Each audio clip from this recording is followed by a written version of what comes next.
ഈ ലോകത്തിലെ എല്ലാം വൃത്താകൃതിയിലാണ്. നമ്മളിപ്പോ വൃത്തം എന്ന് പറഞ്ഞാൽ വിചാരിച്ചിരിക്കണേ ഒരു വര വരച്ചിട്ട് അവിടെ വന്നിട്ട് പോയിട്ട് വീണ്ടും മുട്ടുമ്പോഴാണ് വൃത്തം. എല്ലാം അങ്ങനെയാണ്. സൂര്യൻ വൃത്തത്തിൽ, ചന്ദ്രൻ വൃത്തത്തിൽ, നക്ഷത്രങ്ങൾ വൃത്തത്തിൽ, തലയും അത് വൃത്തത്തിൽ. എവിടുന്നോ തുടങ്ങി എന്നിട്ട് അവസാനം അത് അവിടെ എത്തും. തുടങ്ങിയോടത്തിൽ എൻ്റെ ഏറെ കിഴക്കോട്ട് പോയി അവിടെ എത്തും. ഞാനിത് സംസാരിക്കുന്നത് മാങ്കാവ് എന്ന കോഴിക്കോട്ട്. ഏറെ കിഴക്കോട്ട് പോയി, ഏറെ കിഴക്കോട്ട് പോയാൽ എത്തിയ പടിഞ്ഞാറിലായിരിക്കും. അങ്ങനെ പോയി വന്നിട്ട് ചുറ്റി എത്തും. ഏതൊന്ന് തുടങ്ങിയാലും ഒടുവിൽ ഇത് ആ വൃത്തത്തിൽ അവസാനിക്കുക. ടൈം അത് തുടങ്ങിയിട്ടേ ഇല്ല. ടൈം എന്നുള്ളത് ആരംഭിച്ചിട്ടില്ല, അനാദി. അതിനെ നമ്മൾ സർപ്പമായിട്ട് പറയാറുണ്ട്. ഒരു പേന, ഡോട്ട് പെൻ എടുത്തു, ഫോൺ നമ്പർ എഴുതി വെച്ചോളൂ. ഡോട്ട് പെൻ എടുത്തു. ഡോട്ട് പെൻ എടുത്തിട്ട് എഴുതുമ്പോ ആ അക്ഷരം മാത്രമേ കാണുന്നുള്ളൂ. അവിടെ മുതലൊക്കെ അന്തരീക്ഷത്തിൽ അത് എഴുതിയിട്ടില്ലേ. ഇവിടെ മാത്രമല്ല, അവിടെ മുതലൊക്കെ നാം എഴുതിയിരിക്കുന്നു. ഇതുപോലെ തുടങ്ങിയോടത്തിൽ അവസാനിക്കുന്നത് കൊണ്ടാണ് രാമായണം ആവർത്തിക്കപ്പെടുന്നു എന്ന് പറയുന്നത്. ഇനി വീണ്ടും ദശരഥൻ ജനിക്കും.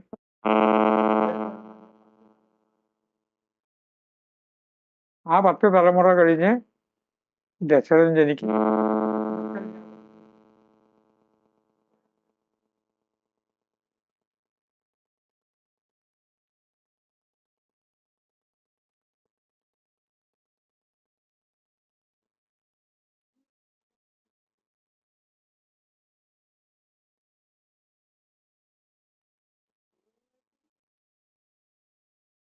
പേൻ എടുത്തിട്ട് ഒരു ഡോട്ട് ഇട്ടു. ശ്രദ്ധിച്ച ആ ഡോട്ട് എന്ന് പറയുന്നത് വൃത്താകൃതിയാണ്. ത്രികോണം എന്ന് പറയുന്നത് വൃത്തം തന്നെയാണ്. ചതുരം എന്ന് പറയുന്നത് നല്ലപോലെ ആലോചിക്കൂ, വൃത്തമാണ്. ഈ വൃത്തവുമായിട്ട് ചേരാതെ ഇരിക്കുമ്പോ വൃത്തിയില്ലായ്മ എന്ന് പറഞ്ഞു. വൃത്തിയില്ലായ്മ എന്ന് പറയുന്നത് എന്താണ്? വൃത്തവുമായിട്ട് ചേരാതിരിക്കുക, നിലവിലുള്ള ഘടകങ്ങളെ തെറ്റിക്കുക. ചൂല് ഒരേമാതിരി ഇരിക്കണം, പക്ഷെ കെട്ടഴിഞ്ഞ ചൂലിന് നമ്മൾ എന്തു പറയും? അതിന്റെ ഓർഡർ ക്രമം അല്ല. ക്രമമല്ലാത്ത എന്തിനേയും നമ്മൾ വിളിക്കുന്ന പേരാണ് അക്രമം. അയാൾ അവിടെ അക്രമം പ്രവർത്തിച്ചു എന്ന് പറഞ്ഞാൽ എന്താ അക്രമം എന്ന് പറഞ്ഞാൽ? ക്രമം എന്ന് പറഞ്ഞാൽ എങ്ങനെയൊക്കെയാണ്? ക്രമം എന്ന് പറഞ്ഞാൽ എങ്ങനെയൊക്കെയാണ്? ആ ക്രമം ഇയാൾ തെറ്റിച്ചു. ഇതിൽ അഹം വൃത്തി എന്നുള്ളൊരു വൃത്തിയുണ്ട്. അഹം, ഞാൻ, ഞാൻ എന്ന ഭാവം. അഹം മോശമാണെന്നും അഹത്തിന് ആകാരം ഉണ്ടാകുന്നതാണ് അഹങ്കാരം എന്നൊക്കെ ഞാൻ മുമ്പ് പറഞ്ഞിട്ടുണ്ട്. തൽക്കാലം ഒരു കാര്യം പറയുമ്പോൾ മുമ്പ് പറഞ്ഞത് നമുക്കൊന്ന് മാറ്റി നിർത്തേണ്ടി വരും. ഈ അഹം അകത്തുണ്ടാകുന്ന വൃത്തികളാണ്. അകത്ത വൃത്തി.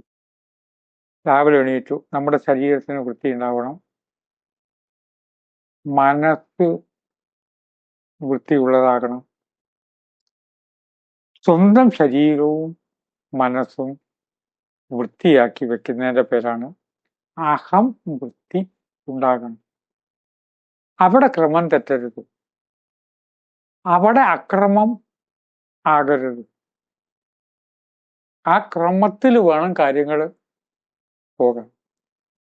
അത് കഴിഞ്ഞിട്ടോ അഹം അതാണെങ്കിൽ ഇഹം വൃത്തി പുറത്തെ കാര്യത്തിലും ഉണ്ടാക്കണം.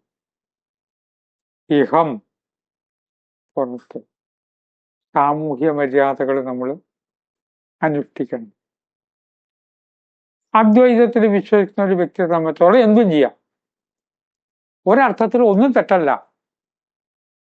ഈ സമയത്ത് തെറ്റെന്നുകൊണ്ടൊന്നുമില്ല. നായക്കാഷ്ടവും മോശമായ സാധനമൊന്നുമല്ല. പക്ഷേ രാത്രി വാതിലടക്കാൻ ചെന്ന് നോക്കുമ്പോൾ നായ കാഷ്ടിച്ച് വെച്ചിട്ടുണ്ടെങ്കിൽ ആ വീട് എൻ്റെയാണ് എന്നാണ് ഞാൻ വിചാരിച്ചത്. നമ്മുടെ താമസമല്ലേ. നായക്കാഷ്ടം മോശമാണ് എന്നാണ് ഞാൻ വിചാരിച്ചിരിക്കുന്നത്. കോടിക്കണക്കിൽ സൂക്ഷ്മ ജീവികളുടെ അന്നമാണോ എന്നുള്ള ചിന്തയൊന്നുമല്ലല്ലോ. അപ്പം എന്ത് വേണം? വൃത്തിയാക്കണം. പക്ഷെ ആ ചിന്തയിൽ കോടിക്കണക്കിന് ജീവികൾക്കുള്ള അന്നമാണെന്ന് ചിന്തിക്കുന്നവരെ സംബന്ധിച്ചിടത്തോളം അത് വലിയ പ്രശ്നം അല്ലതാണ്. അഹം വൃത്തി, ഇഹം വൃത്തി രണ്ടും നമ്മുടെ ജീവിതത്തിന്റെ ഭാഗം ആണ്. അതിൽ തെറ്റ് സംഭവിക്കുമ്പോൾ നമ്മൾ സ്വാഭാവികമായിട്ടും പറയും വൃത്തിയില്ലാത്തവൻ, വൃത്തികെട്ടവൻ, വൃത്തിശൂന്യം എന്ന് പറയും. വൃത്തവും വൃത്തിയുമായിട്ട് ബന്ധം ഉണ്ട്. ഈ ബന്ധത്തെ മനസ്സിലാക്കിയവരുടെ ജീവിതത്തിൽ അകത്ത് വൃത്തി ഉണ്ടാകുന്നു. ശരീരകത്ത് വൃത്തിയുള്ള സാധനങ്ങളാണോ ഭക്ഷിക്കുന്നത് എന്ന് നമ്മൾ ചിന്തിക്കണം. ഇന്നത് ഭക്ഷിക്കണം, ഇന്നത് ഭക്ഷിക്കരുത് ഒന്നും ധന്യമേ ജീവിതത്തിൽ പറയാറില്ല. അകത്ത് കഴിക്കുന്നത് വൃത്തിയുള്ളതാവണം, പുറത്തേക്കും വൃത്തിയുള്ളതാവണം. അകത്തു നിന്നാണ് ഒരു വസ്തു പുറത്തേക്ക് വരുന്നത്. അപ്പൊ പുറത്തെ വൃത്തിക്കും അതിന്റെ പ്രാധാന്യം ഉണ്ട്. പ്രകൃതി ചികിത്സയുടെ ക്ലാസ് എടുക്കുമ്പോൾ ഞാൻ പറയാറുണ്ട്, പുറത്തേക്ക് പോയതൊക്കെ നമ്മൾ പരിശോധിക്കുന്നുണ്ട്. യഥാർത്ഥത്തിൽ പരിശോധിക്കേണ്ടത് അകത്തേക്ക് പോയത്. ഇപ്പൊ ശരീരത്തിന് രക്തം, മലം, മൂത്രമൊക്കെ പരിശോധിച്ചു, ഒക്കെ പുറത്തേക്ക് പോയത് പരിശോധിച്ചു. അകത്തേക്ക് എന്തൊക്കെ പോയി നമ്മൾ പരിശോധിക്കണം. കാണുന്നതും കേൾക്കുന്നതും ടി വി കാണുന്നതും ചാനലിൽ വരുന്നതൊക്കെ അകത്തേക്ക് പോകുന്ന അന്നമാണ്. അതുകൊണ്ട് വൃത്തി എന്നുള്ളതിൽ വളരെ വിശാലമായുള്ള അർത്ഥമുണ്ട്.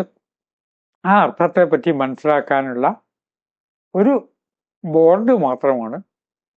നമ്മളില്ലേ യാത്ര ചെയ്യുന്ന സമയത്ത് ഒരു ബോർഡ് വെച്ചില്ലേ, ഇത് ശബരിമലയ്ക്ക് പോണ വഴി, ഈ റോട്ടിൽ കൂടെ പോയാൽ മതി എന്ന് പറഞ്ഞ മാതിരി ഉന്നതിയിലേക്കുള്ളൊരു വഴിയാണ് വൃത്തി എന്ന് ചിന്തിച്ച് വാക്കുകൾ സംവരിക്കുന്നു. നമസ്കാരം.